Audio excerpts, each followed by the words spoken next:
Hey, hi, hello, and welcome to the show. My name is DDare Bionic, if you did not know, and I am black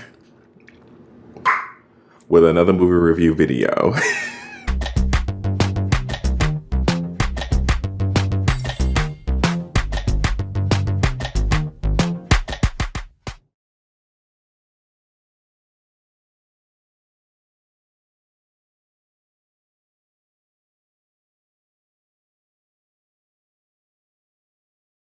Hello, all. I am back. I'm trying to get myself back into the swing of my regularly scheduled YouTube videos.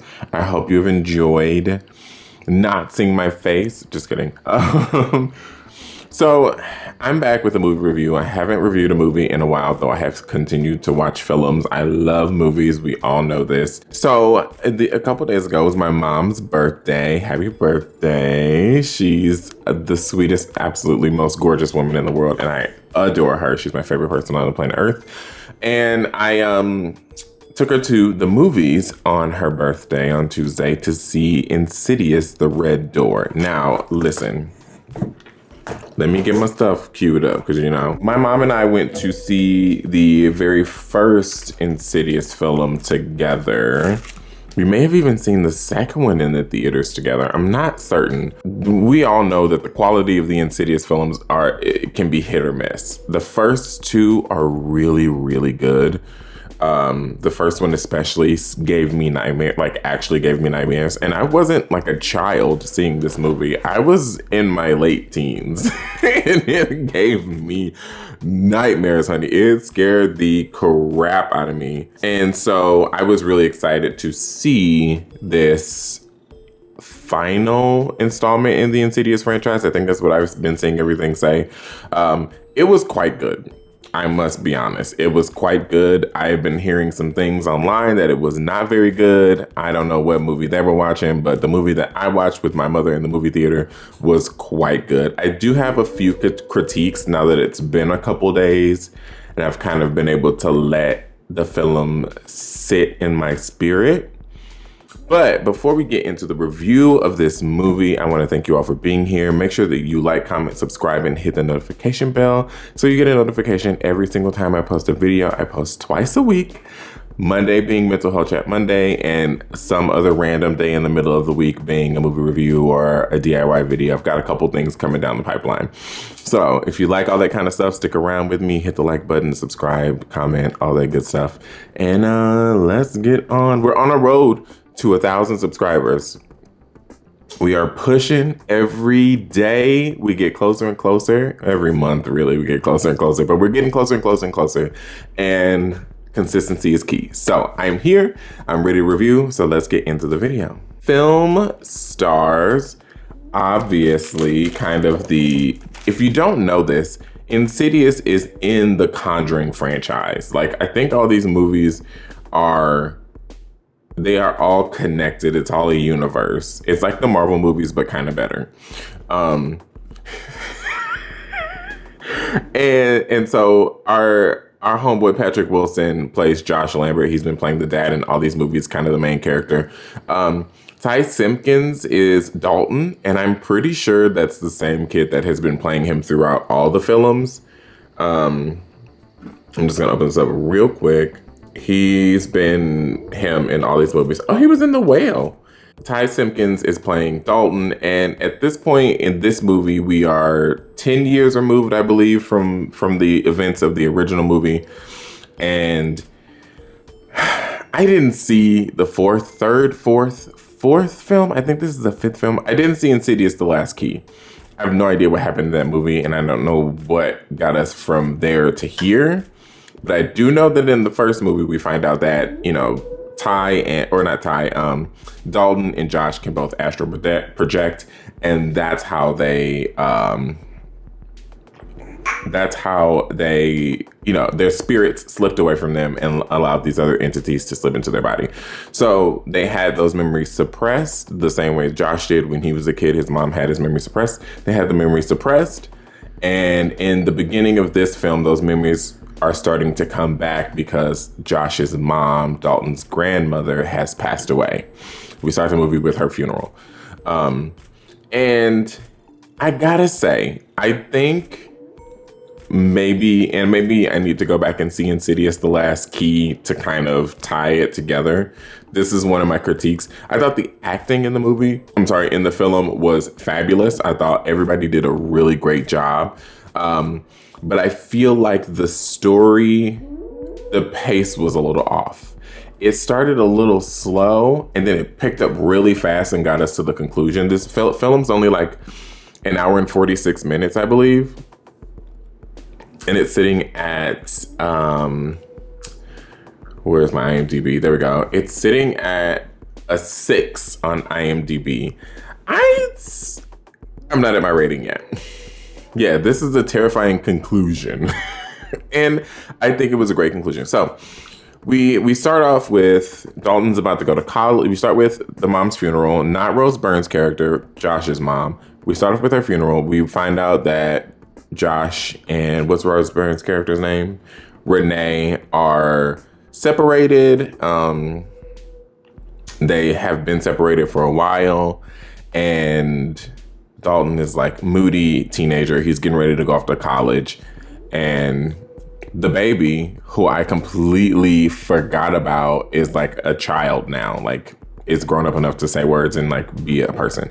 So these memories are kind of starting to flood back for Josh and Dalton, and they don't know why. And Josh has been like an absent father for all these years, and Dalton is like resentful of him, and he has these memories from, I believe it's the second movie, where Josh was like trying to kill them with a hammer, but it wasn't Josh, it was the lady in black. And I forgot to say, spoiler alert. Obviously, this is going to spoil the movie. I don't do spoiler-free reviews. That's not my gig. So if you haven't watched the film, go watch the film and then come back and watch this review. So we move on in the story. Josh is at college. He meets his roommate, who's actually not supposed to be his roommate. Her name is Chris Winslow, and they didn't really put two and two together that Chris was a girl, because Chris can be a girl's name. But they become friends and they go to this party, and Josh begins to see, before this. So Josh is going to art school, and Dalton is going to art school. He's been drawing this whole time. Like he communicated the fact that he was astral projecting and all the things through drawings to begin with. He's been accepted into this prestigious art school, and his professor, Professor Armageddon, is this like prolific artist, and she had them do a drawing sinking into their memories, and she counted backwards from 10, which unlocked and basically undid the the memory suppression from hypnotism, and chaos ensues. So he draws this red door. We all know the red door. We all remember the red door from all the other movies, specifically from the first two movies. It's kind of like the way they enter and exit the further. So he sees this door, and then he starts to have these experiences. He's starting to see the red-faced demon, who scares the ever-living shit out of me. I know a lot of people were saying it looks like, and I realized, you know what? I realized why it freaks me out. He kind of looks like a clown. Like, I'm not going to put a picture up of him because I am not Googling that man, but the way his face is and the way his hair kind of sticks out reminds me of a clown, and that's why he scares me, because I am terrified of clowns. I probably shouldn't admit that on the internet. I'm gonna get clowns all in my DMs, but whatever. I'm not as scared as I used to be when I was a kid, but I realized that's why he freaks me out. So he's starting to see visions of him again. He's starting to see dead people, and he's realizing that when he was in his coma, when he was 10, that it wasn't meningitis. His family told him he had meningitis. He got really sick, all this stuff. He's starting to realize that he was not in a coma because of meningitis, but because something was happening. So while this is happening and this is a plot line that I felt like was kind of shoehorned in, and I think it was just their way to get, and again, this could have been something from The Last Key that I don't remember or recall, because like I said, I saw the first three, but I did not see The Last Key, which is the fourth movie. There's this guy, so while Dalton is experiencing this stuff, there's this guy that's chasing around Josh. Turns out that this person is Josh's father, and he basically is leaving him messages from the afterlife being like, hey, I was put into a mental hospital because I'm schizophrenic, or saying I was schizophrenic, but in actuality, I was astral projecting, and I was trying to protect my bloodline from this, and his mom didn't tell him that I was communicating. It was a weird plot line, gotta be honest. Again, if it's from The Last Key and it's a carryover, maybe I need to see The Last Key.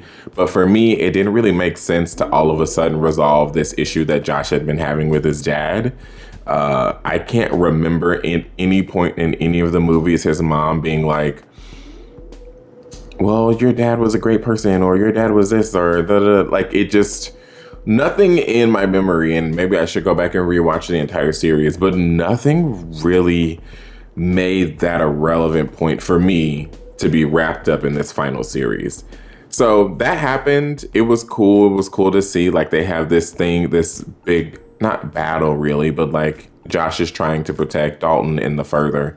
I'm getting ahead of myself.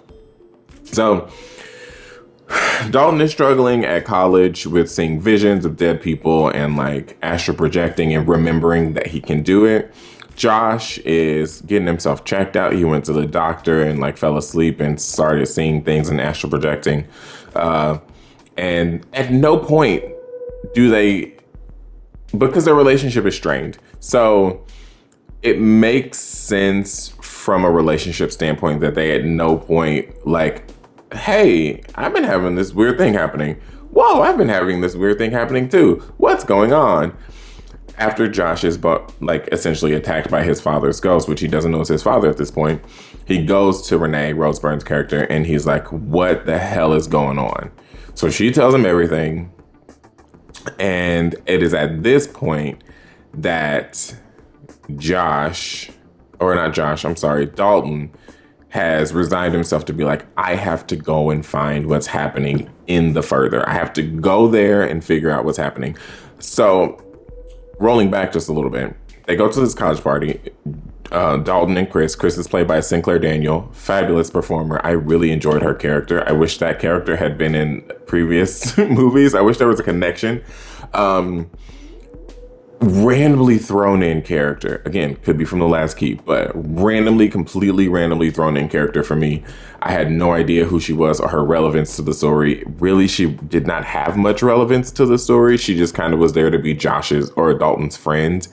But I'm glad it was a black girl, because she was like, you don't need to be messing with that.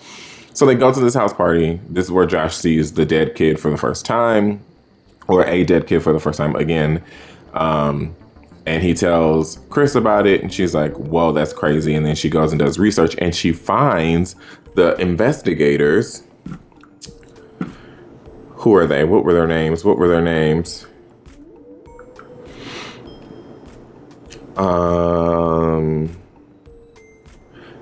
Specs and Tucker, isn't that them? I believe that's them.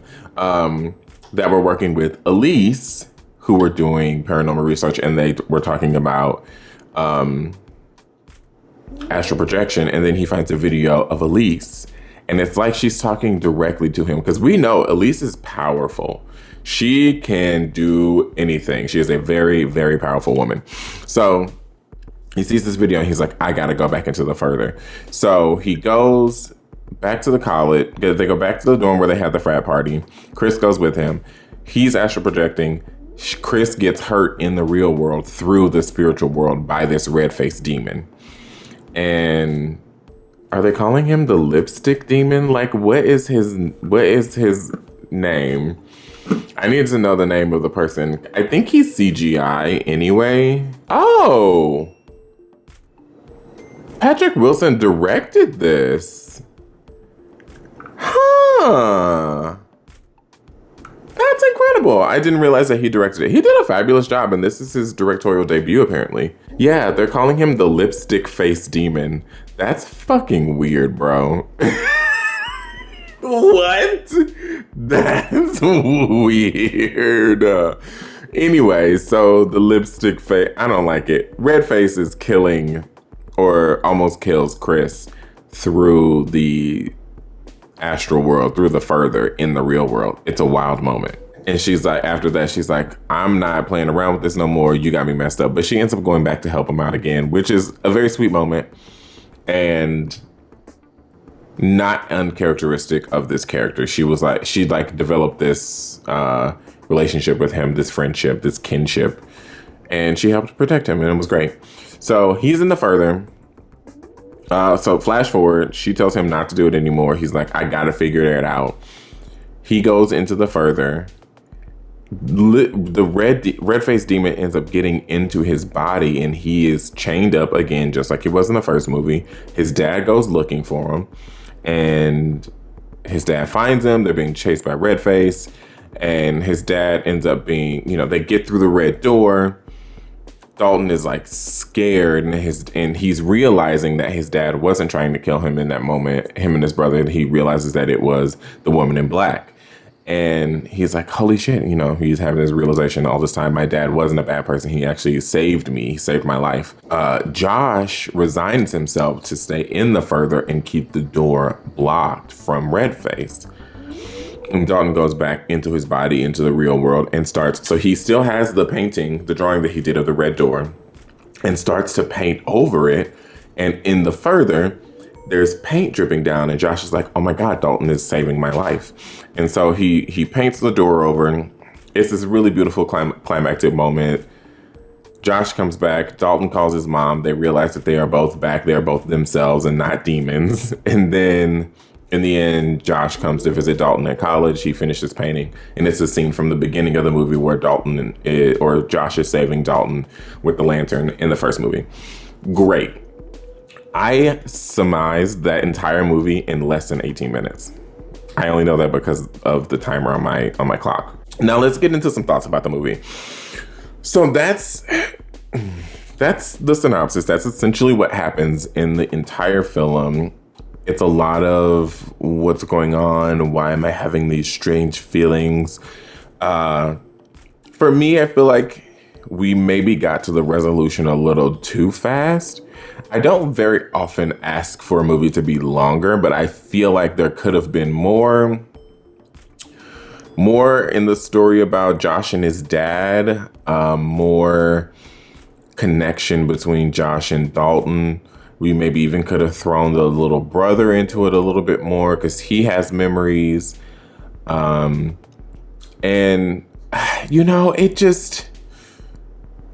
it was a good movie. I don't know why people were bashing it. I didn't see anything so glaringly, horribly wrong with the movie. It's not the best movie in the franchise by any means, but it is far better than the third movie. Far leaps and bounds, and I can probably say that it's better than the fourth film as well. As far as the acting, like I said in the beginning, the acting was pretty amazing.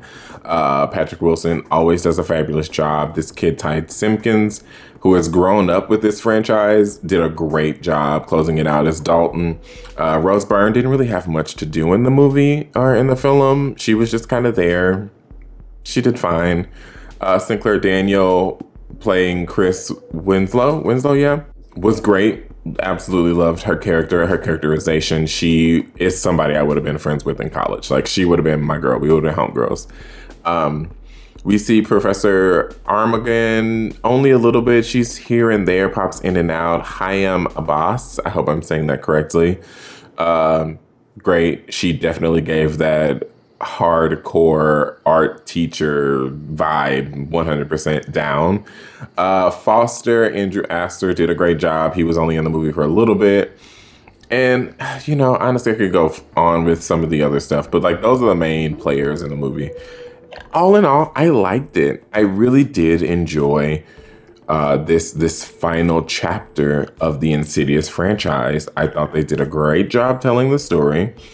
The pacing was a little weird in places, and the CGI didn't look horrible. It didn't look as crazy as that first movie when he's on the wall, climbing down the wall. I thought they did a great job with. I hate the fact that they call him the lipstick face demon. That's That's a lot. Oh, and they brought back Tiny Tim tiptoeing through the windows. I don't even think it was tiptoe through the window this time. I think it was a different Tiny Tim song, but oh my God, it gave me chills.